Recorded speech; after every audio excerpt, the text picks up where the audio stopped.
Allahu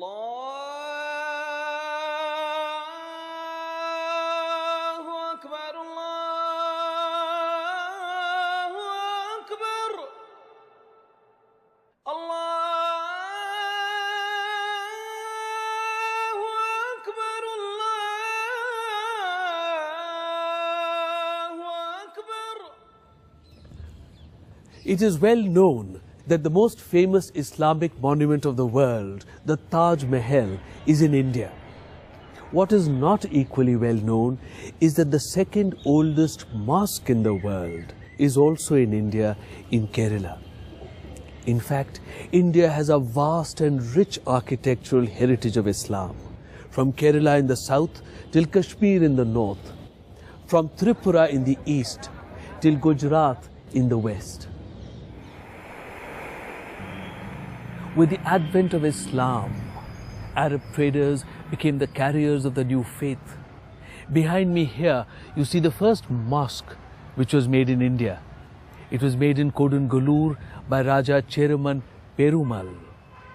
It was made in 629 AD, within the lifetime of the Prophet. Kayalpatnam is an ancient town on the mouth of the Tamiraperani River. It is about 1 kilometer from its mouth. The Kodalkarai Mosque was built here by Arab traders as early as Hijri 12 or 633 AD.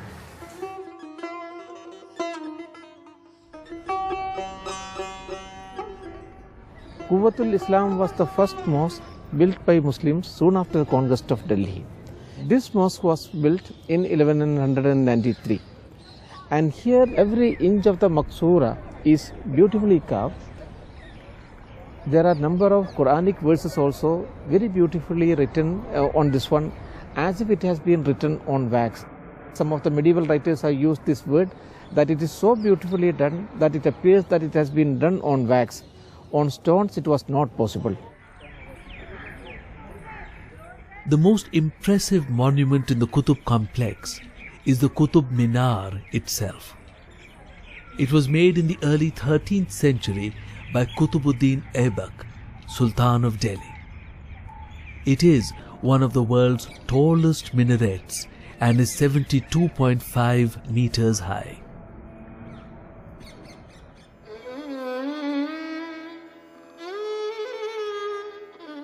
In the meantime, Islamic influences continued to grow further south in the Deccan. The end of the 15th century saw the establishment of 5 sultanates in the Deccan. These were Ahmednagar, Bijapur, Golconda, Bidar and Berar. The Sultan of Bijapur was a descendant of the Ottoman dynasty of Istanbul. The Sultan of Golconda was a Turkman prince who had taken refuge in India. The sultans were followers of the Shia sect of Islam and were close allies of the Safavid rulers of Iran. In India, the Deccan became the greatest center of Arabic learning and literature.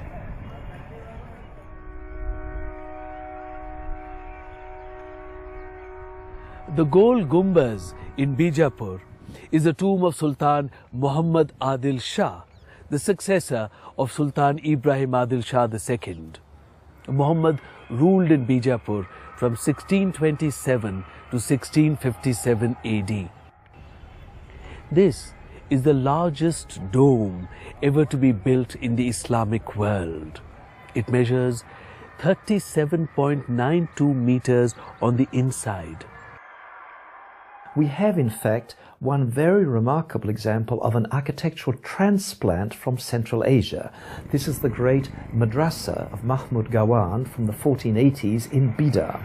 Now, if you would take a photograph of this and put a label and saying madrasa in Uzbekistan or part of eastern Iran, it will be very hard to tell the difference. 1526 was a year which changed the political map of India.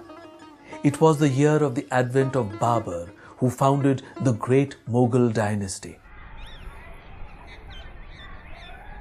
The dynasty founded by Babur became one of the greatest the world had seen. They ruled a vast empire whose fame spread throughout the world.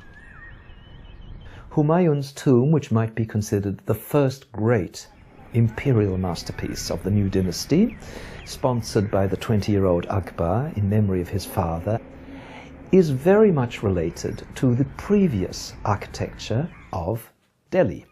Then we look at the design of the tomb itself, with these earlier systems, which were already well entrenched in India, like the little domed chhatris, the different coloured stonework, and we place all of those around a central dome, which is in white marble, an Indian material, not a Middle Eastern material, but the dome is bulbous. It has this sort of shape, and it's a double dome.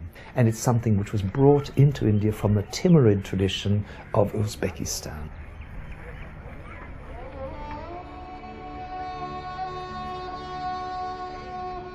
Agra was the imperial capital of Akbar in the mid-16th century. The fort here was one of the most powerful of North India since early times. In 1565, Emperor Akbar ordered the reconstruction of this fort. The fort has palaces of Emperor Akbar, Jahangir and Shah Jahan. The most prominent amongst all the structures are the white marble buildings of Shah Jahan. In 1571, Emperor Akbar decided to build a new capital city. A magnificent city was built at a site not very far from the previous capital at Agra. It was called Fatehpur Sikri.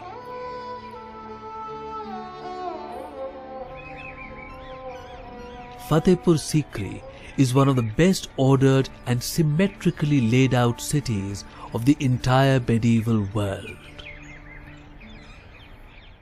The world's best known tomb stands testimony to a timeless love story.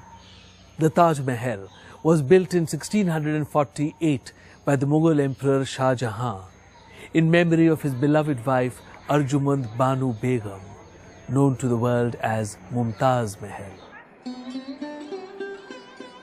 The construction of the Taj Mahal was a stupendous engineering feat. It is built of marble and finely inlaid with semi-precious stones. 20,000 workers and master craftsmen labored for 17 years to erect this magnificent edifice. In the mid-17th century, the Mughal Emperor Shah Jahan built a new imperial capital at Delhi. He made his palace inside the great Red Fort, which he built on the banks of the Yamuna River. The Diwan-e Aam, or the Hall of Public Audience, is where the emperor would hear petitions of the common people. The Diwan-e Khas is the hall of private audience. These structures are among the glories of the Red Fort.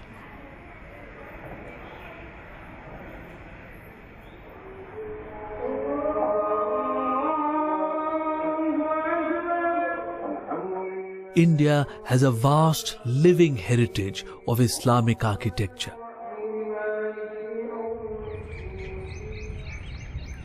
These monuments are a great treasure of India's culture, and many of them are recognized as World Heritage Monuments.